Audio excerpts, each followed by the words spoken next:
Face بک جب بھی دیکھو کوئی نہ کوئی دردناک خبر ضرور پڑھنے کو ملتی ہے۔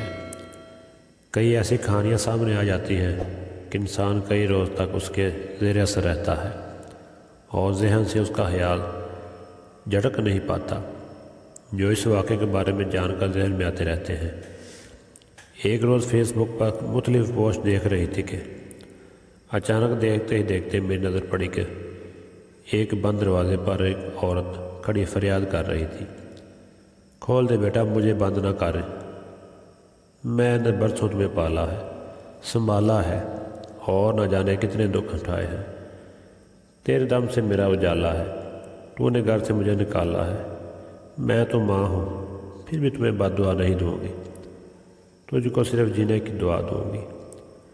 یہ پڑھ کر یقین نہیں ہے کہ ایک عظیم ماں کی ہستی کے ساتھ ایسا بھی سلوک ہو سکتا ہے۔ کچھ روز پہلے کچھ ایسا ہی قصہ کسی نے سنایا تھا، پھر مجھے یقین نہیں آیا تھا۔ وہ قصہ کچھ یوں تھا کہ 4 بچوں کی ماں اس لڑکے کی اہلیہ تھی۔ روز بہو اور ساس کی تکرار رہتی، وہ جیسے ہی گھر آتا دونوں شکایت کا دفتر کھول کر بیٹھ جاتی تھی۔ آخر ایک دن بیٹے نے تنگ آ کر ماں سے کہا، میری زندگی عذاب بن گئی ہے، روز روز کی تکرار سے میں تنگ آ گیا ہوں، بہتر یہی ہے کہ آپ کہیں اور چلے جائیں، میں گھر میں سکون چاہتا ہوں۔ ماں بولی تو کچھ اور نہیں اور نہ ہی کوئی جواب دیا، اور دوسری طرف صبح وہ چپکے سے گھر سے نکلی اور دارالمان میں پہنچ گئی۔ اس کے ساتھ وہاں کیسا سلوک ہوا اس کی کچھ خبر نہیں ہے۔ مجھے یہ قصہ سن کر حیرت ہوئی، کیا کوئی بیٹا اپنی ماں کو اس طرح کہہ سکتا ہے کہ تم اس گھر سے چلی جاؤ؟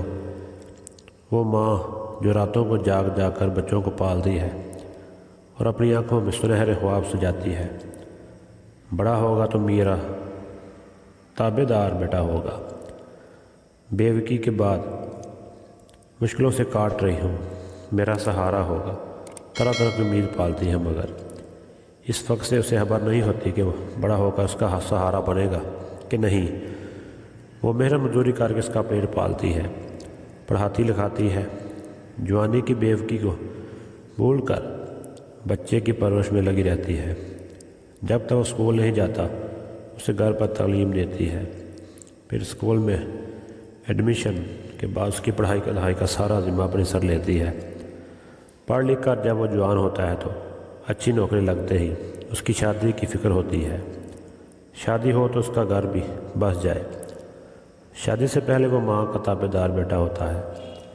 کئی رشتے دیکھنے کے بعد بیٹے کی ہی پسند کی لڑکی شادی کروا دیتی ہے، اور پھر بہو کی اپنی ساس سے نہیں بنتی، اس کا جی چاہتا کہ اسے گھر سے نکال دے، مگر شوہر کے ڈر سے ایسا نہیں کرتی۔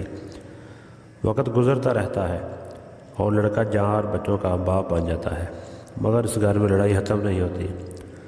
روز بروز بڑھتی لڑائی کو دیکھ کر بیٹے کے منہ سے یہ نکل جاتا ہے، ماں تم چلی جاؤ، ایسا وقت خدا کسی پر نہ لائے، اور عورت گھر سے نکل کر اولڈ ہاؤس میں چلی جاتی ہے۔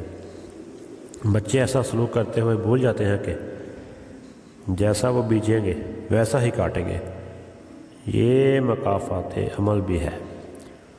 اولاد اتنی بے حس ہو جاتی ہے کہ ماں کی پرورش اور محنت کو بھول جاتی ہے۔ کیسے ایک ماں نے اپنے خون جگر سے اس کو پالا، بیٹا مکافات عمل کو بھی بھول جاتا ہے۔ ایک روز انہی بچوں نے اپنی ماں اور باپ کو گھر سے جانے کے لیے کہنا ہے۔ بچوں کو تعلیم دی نہیں جاتی، بلکہ وہ تعلیم گھر میں رہتے ہوئے حاصل کرتے ہیں، وہی کرتے ہیں جو ان کے والدین بزرگوں کے ساتھ کرتے ہیں۔ اس لیے خدا را اس طرح کی لڑائیوں کو حل تلاش کرنا چاہیے۔ یہ نہیں کہ ماں کو صاف صاف کہہ دیا جائے کہ تم چلی جاؤ، یہ بھی نہیں سوچتے اس کی ماں کے دل پر کیا بیتی ہوگی۔ کاش ایسا فعل کوئی نہ کرے، اپنی ماں سے محبت کریں اور جنت میں اپنا مقام بنائیں، یہ نہیں کہ جنت کماتے کماتے دوزخ کما لیں۔